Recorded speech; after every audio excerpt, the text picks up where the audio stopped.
You can only fight the way you practice. Miyamoto Musashi, the legendary Japanese samurai, spoke these words centuries ago. He trained relentlessly not only for duels, but for life itself. To him, every movement, every decision, every moment of practice shaped his reality. Welcome back to my Kimono Upcycling channel. I've always believed that what we make carries a part of our story. Today, I'm creating a woven basket made from a single piece of fabric to hold my sewing essentials. A piece that brings together old memories, past projects, and Japanese philosophy into one tangible form. For this project, I'm using kimono fabric from my past project and employing traditional Sashiko and Boro techniques. As I prepare my fabrics and threads, I think about how every action we take, every stitch we make is a reflection of who we are. In a way, every time I pick up a needle, I'm entering a small, personal drill too. A practice in patience, focus, and presence. If you're curious about the dimensions to make one yourself, I'll explain everything at the end. Before I start stitching, it's important to understand the roots of this project. Kimono, Sashiko, and Boro each carry lessons about life, resilience, and care. A kimono is more than clothing. It embodies mindfulness, the balance of beauty and function. The word kimono originally just meant clothing in Japanese, but today it refers specifically to traditional Japanese dress. After Western clothing was introduced during the Meiji era, kimono came to mean Japanese-style clothing. It's made by stitching together straight-cut pieces of fabric, worn wrapped in the front and tied with an obi sash. Most are silk, and while the roots trace back to the Nara period, the form we recognize today was completed around the Heian period. But here's the reality. Nowadays, fewer people wear kimono. Many find them difficult to put on or impractical for daily life. As a result, countless kimono are left sitting in closets, or worse, thrown away. In fact, Japan discards over 500,000 tons of kimono every year. Much of it simply burned as waste. To counter this, options like donation, resale, professional buyback, or making them into new items are being explored. So upcycling kimono not only preserves traditional culture and craftsmanship, but also helps reduce environmental impact. When I started my own kimono business in 2024, I was mainly focused on creating and selling finished pieces. But this year, I've been putting more time into sharing the deeper reality of kimono, its stories, philosophy, and quiet beauty through YouTube. Because I realized that selling a piece can only reach one person, but sharing its meaning can reach many. If more people understand the heart behind these garments, the craftsmanship, the sustainability, the philosophy, then maybe we can keep this tradition alive together, not just as fashion, but as a way of seeing the world. And that's where Sashiko and Boro come in. They are extensions of that same spirit. Sashiko means little stabs. It's a hand stitching technique developed to straighten worn fabrics and extend their life. The rhythm of those tiny stitches feels meditative, like breathing through the fabric. Musashi often spoke of repetition and deliberate action.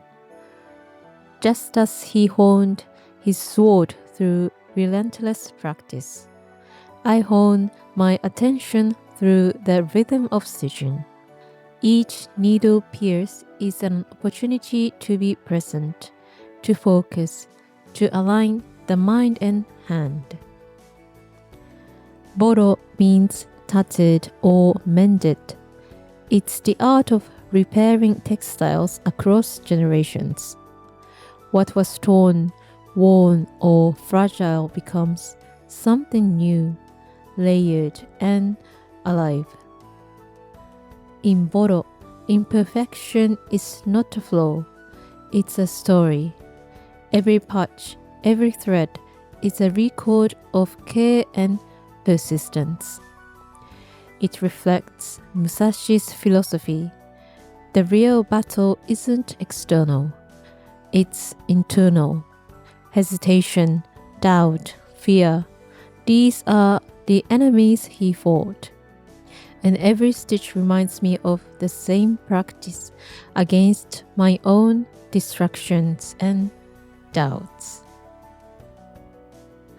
For this project, I'm making a storage box to hold my sewing essential, my scissors, thread cutter, and rotary cutter. The idea came after I lost my scissors one day. I looked everywhere, and it took me a few days before they finally turned up again.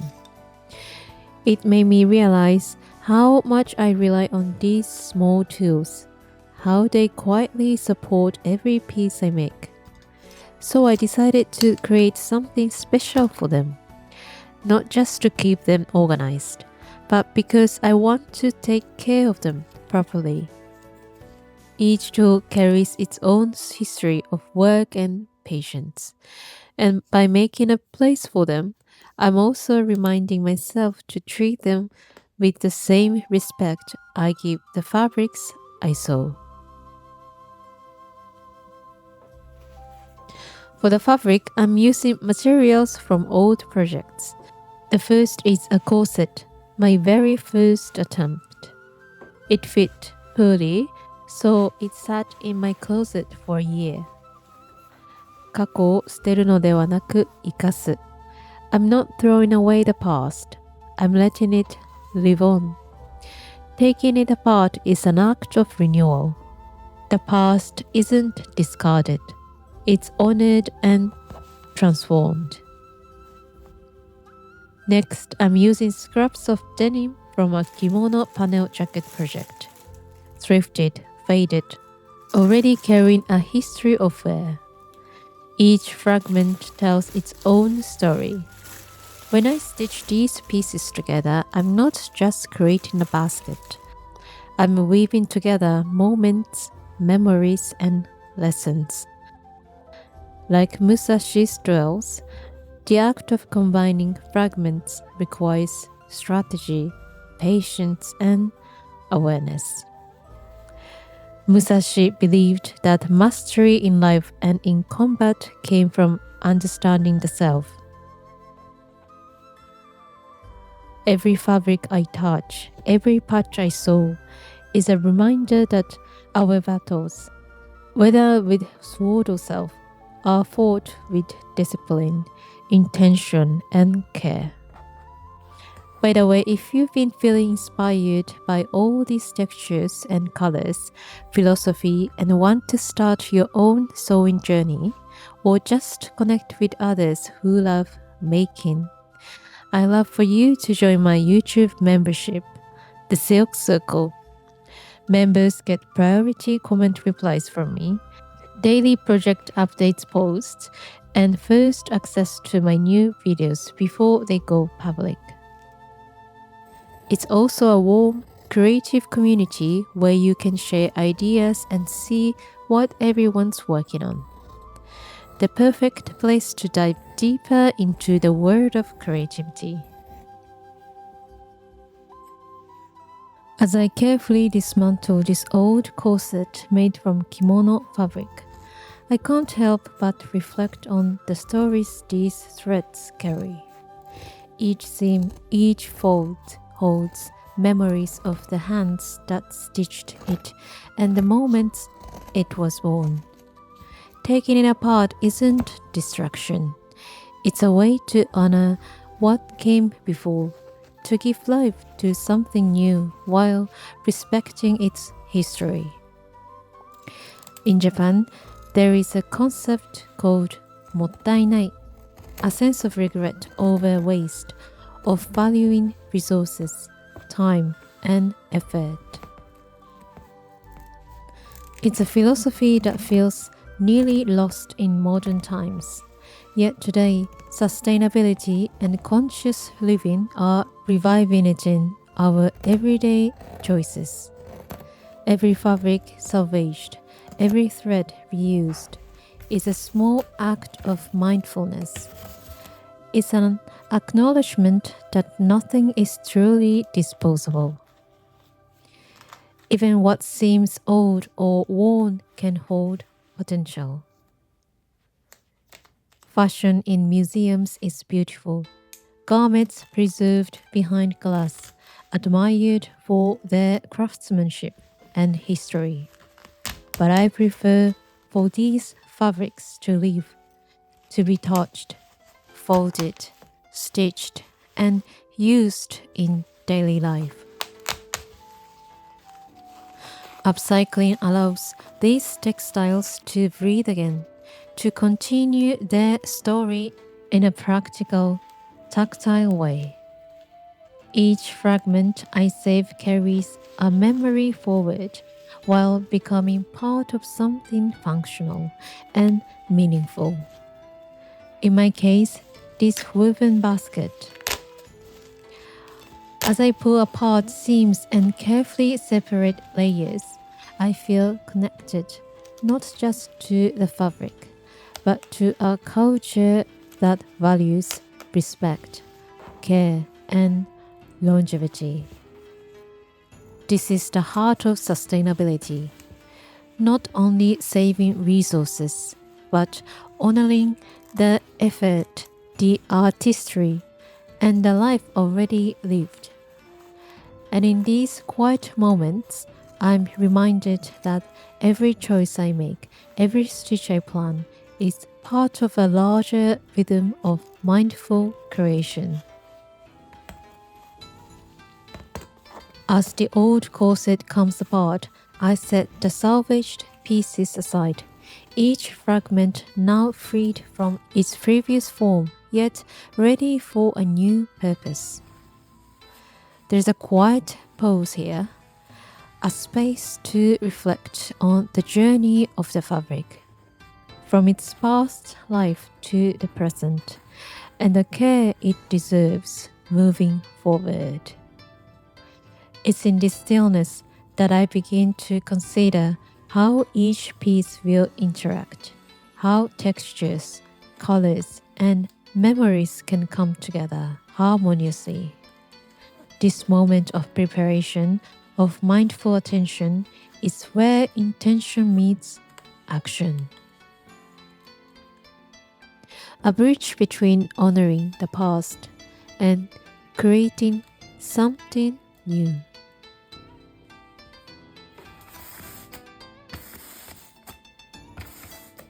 Before I begin stitching, I take a moment to arrange the fabrics, placing each piece side by side, testing balance, texture, and tone. This quiet process feels like a conversation with the materials themselves. Some pieces rest naturally next to each other, while others resist, asking for patience and small adjustments. The sunlight shifts, catching the weave of the fabric, and I realize this exact moment will never come again. That thought brings to mind the Japanese saying, Ichigo Ichie, one time, one meeting. Though often associated with Zen, it actually comes from the spirit of Chado, the way of tea. The phrase is said to have originated from the teaching. Treat each encounter as a one-in-a-lifetime meeting. Even if you were to gather the same people again, you could never return to the same moment. The light, the air, the feelings would all have changed. As E. Naosuke, the tea master and statesman of the late Edo period, once explained, 仮にもし同じメンバーを集めたとしても、今日のこの日に戻ることはできない。そう考えれば、どの会だって一生に一度のものだ。だから、もてなす方は万事に心を配って、いささかも粗末さがないように尽くすし、もてなされる方も二度とは来ない会であるとわきまえて、趣向一つもおろそかにせず心に感じる。そういうことを一期一会というのだ。と。Even if the same people were to gather again, this exact day could never return. Every meeting, therefore, is once in a lifetime. The host must devote complete attention to every detail, ensuring nothing is done carelessly. The guests, too, must understand that this meeting will never come again, and approach every moment with sincerity and presence. This is what it means to live Ichigo Ichie. When I heard those words for the first time, they lingered in my heart, because it's not only true for the tea ceremony, it's true for creation too. Every time I design a piece, no matter how many times I've done it before, it is new. My mood, the weather, the music in the background, the texture of the fabric, all of it shapes the outcome in ways that can never be repeated. Miyazawa Kenji's poem, The Morning of Eternal Parting, captures this feeling of tenderness and impermanence. 私たちが一緒に育ってきた間、見慣れた茶碗のこの愛の模様にも、もう今日お前は別れてしまう。As we grew up together, even the familiar indigo pattern on this teacup, today you part from it. This poem expresses the profound grief and sense of loss experienced by Kenji as he watched his sister pass away while bedridden. It reflects the sorrow of parting from the everyday life they shared together, especially the familiar indigo pattern on a cherished teacup.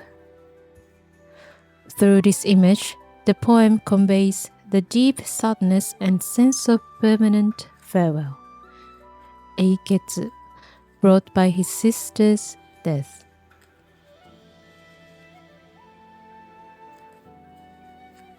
These lines speak softly of farewell, not in sorrow, but in gentle acceptance.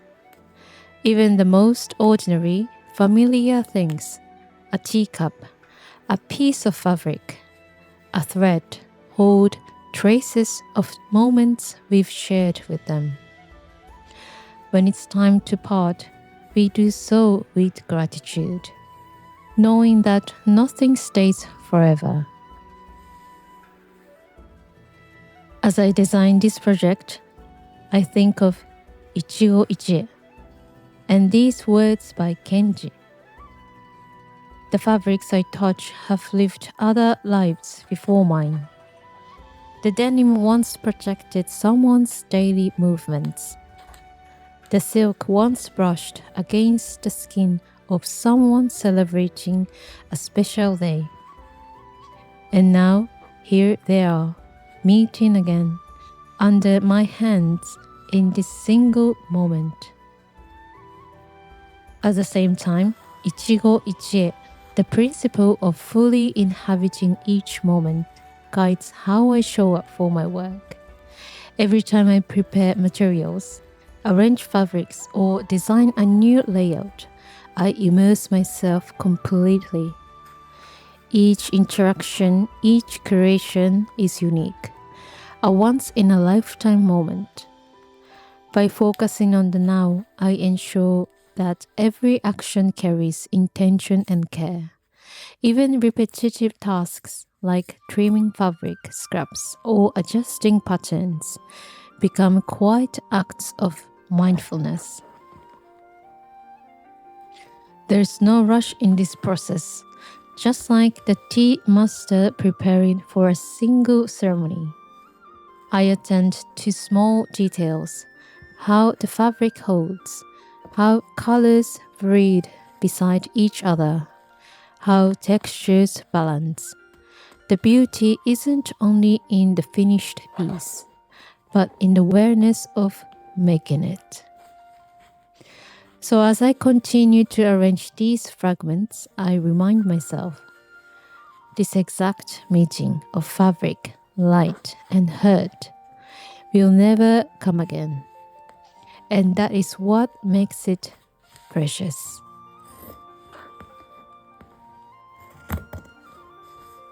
Musashi taught that true mastery is found not in victory, but in repetition, in the quiet, unseen moments of practice. Every movement is precise, refined through years of awareness. He didn't train for battle, he trained for life. Because to him, there was no separation between training and living. The way you practice, the way you think, the way you approach each moment, that is what shapes your path. When I begin stitching, I carry that same spirit. The rhythm of the needle moving through fabric feels meditative. A small daily act of discipline. Each stitch becomes a reminder that creation is also training. Training the hand, the mind, and the heart to stay present.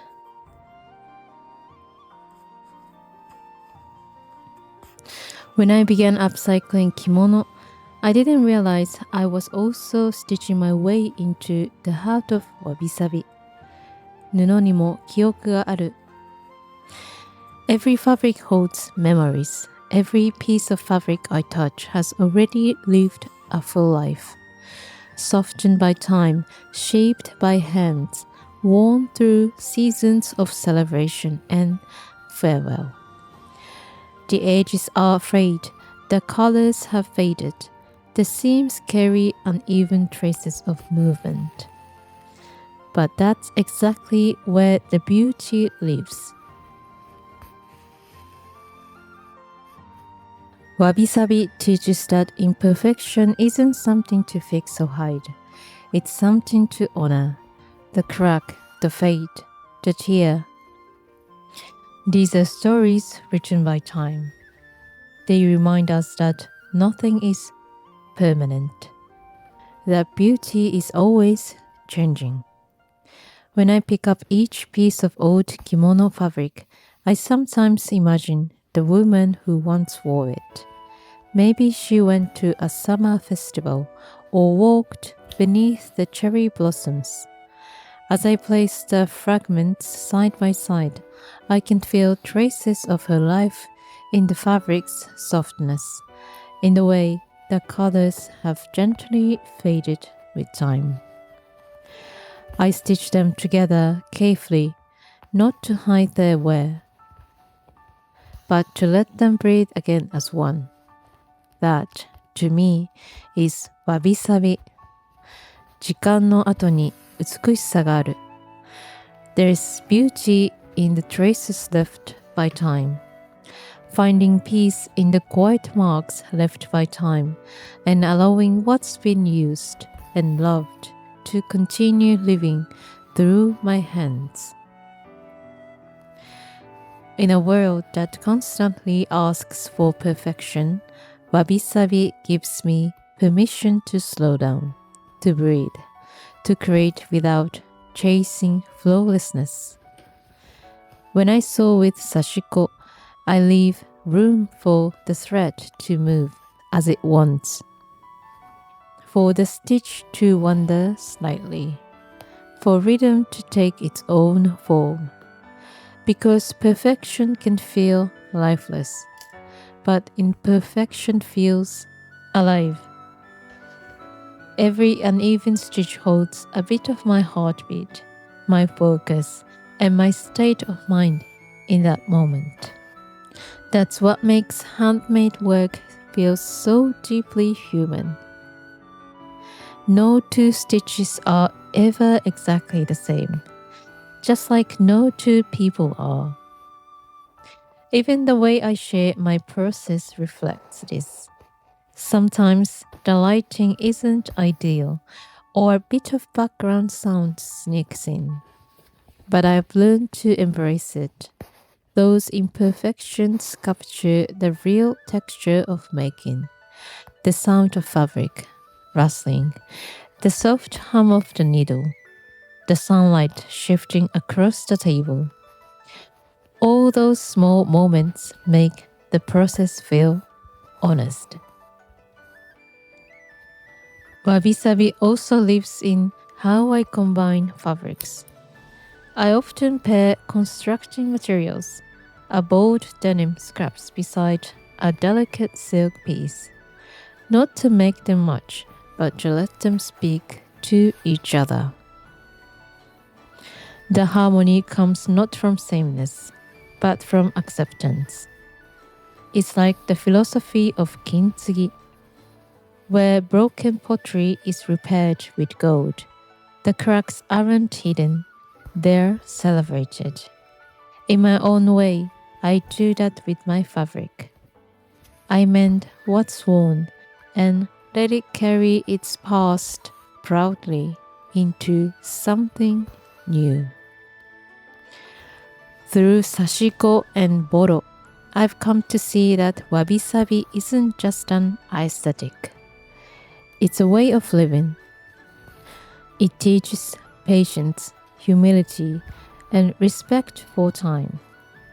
It reminds me that everything is temporary, but while it lasts, it can be deeply beautiful.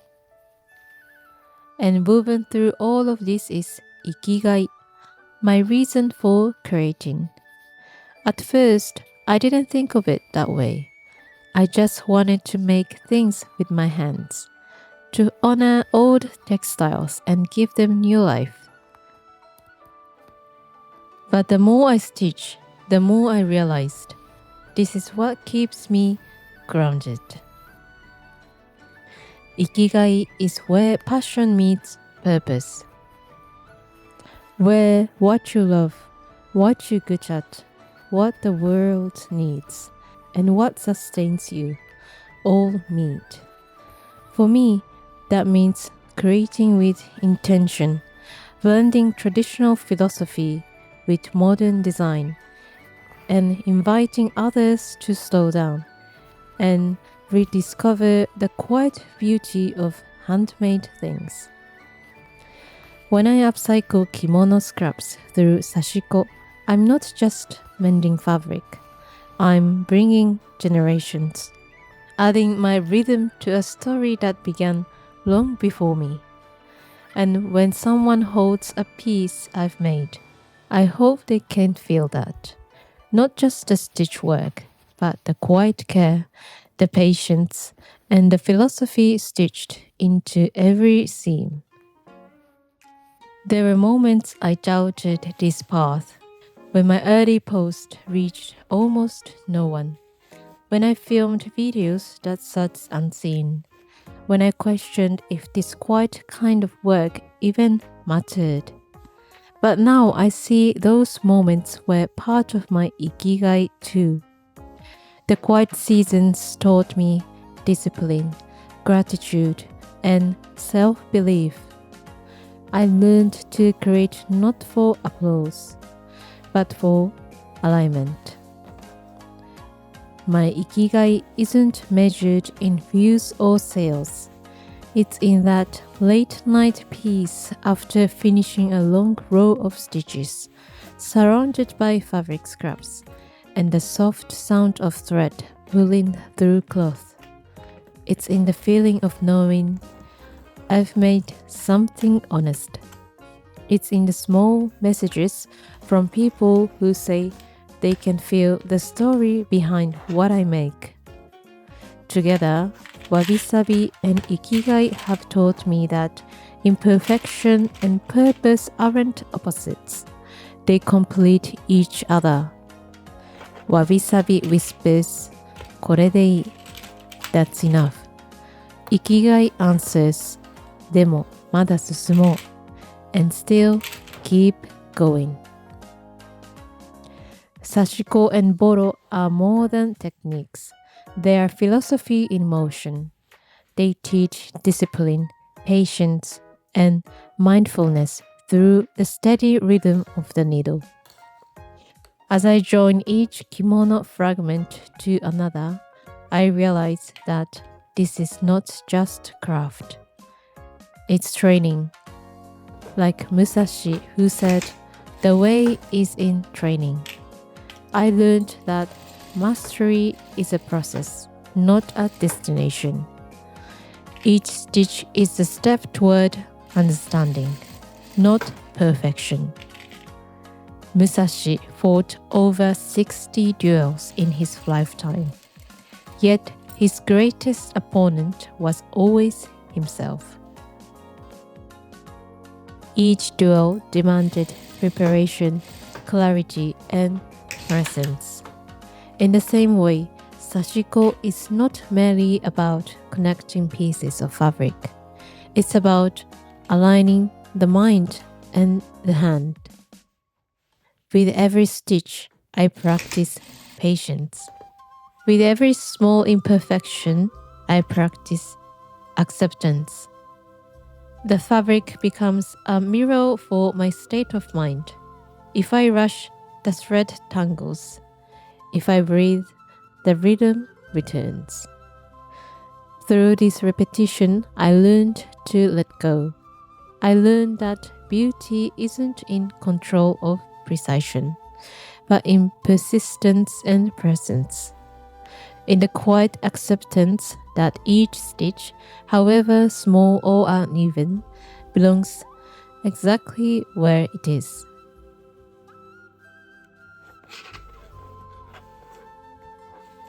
When I look at the layers of Boro forming beneath my hands, I see resilience, frayed edges, faded colors, overlapping patches, yet together they hold stronger than before. Life feels much the same. Every hardship, every method, every mended moment, every quiet act of care strengthens us from within. Just as Musashi believed that preparation, awareness, and focus were the essence of every battle, I find the same truth in sewing. Each line of Sashiko is a trace of thought, patience, and rhythm. The needle moves like a brush, painting calm across the fabric. In the spaces between stitches, there is stillness, the kind of stillness Musashi called the void, where instinct, skill, and awareness merge into one. In Boro, I understand that what is torn can be made whole again. In Boro, I understand that what is torn can be made whole again. In Sashiko, I see that repetition and intention can turn the simplest act into a form of meditation. Each stitch becomes a breath, each patch a quiet triumph, each moment at the table a lesson in how to live.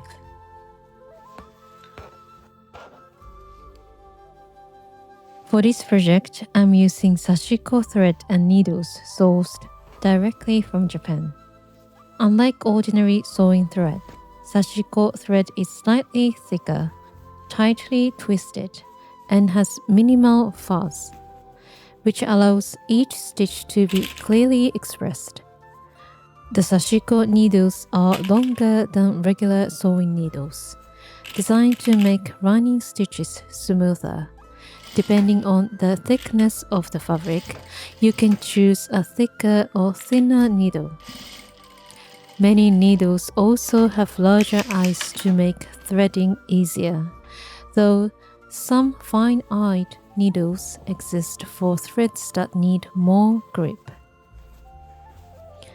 Actually, I'm thinking of sourcing more of these tools from Japan for fellow sewists who wants to start their own Sashiko and Boro journey with me. There are many options, but I'll only offer what I can personally vouch for in terms of quality and usability. The same tools you see me using in my videos. This way, you can start your journey confidently. Of course, I also plan to share fabrics, including kimono fabrics, similar to the DIY kits I already offer. If there is enough demand, I'll confidently source and provide them. Leave a comment if you'd like to join this journey with me. With every stitch, the project comes to life.